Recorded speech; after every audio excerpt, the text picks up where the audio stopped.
Okay, we have had a lot of questions about our plant SunGrow 20 and how we are keeping it warm in the winter. So here's a quick little video. It is about -20 today, Celsius. We are always dealing in Celsius. And I just wanted to show we have put an insulated tarp along the north wall.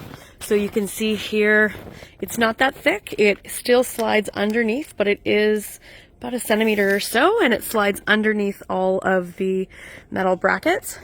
We've also used Reflectech, which is a thick kind of aluminum looking insulation. We put some in the door hinges, and then when you come into the greenhouse, you will notice it does come down. We also have put a secondary wall with just a nice sheet of polycarbonate, or polyfill, sorry. Polyfilm, I'm not sure the right word, I apologize. And then the entire north-facing wall is also done up with Reflectech.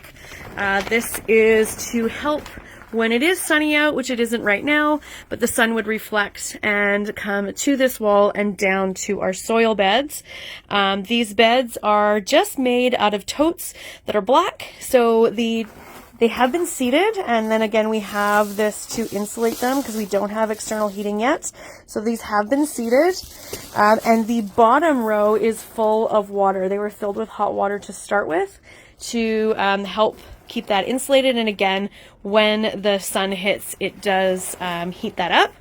We do have a few grow lights happening down here because there was some live lettuce that was put in, and at the very end is our thermal pool. And in the thermal pool, we do have a heater.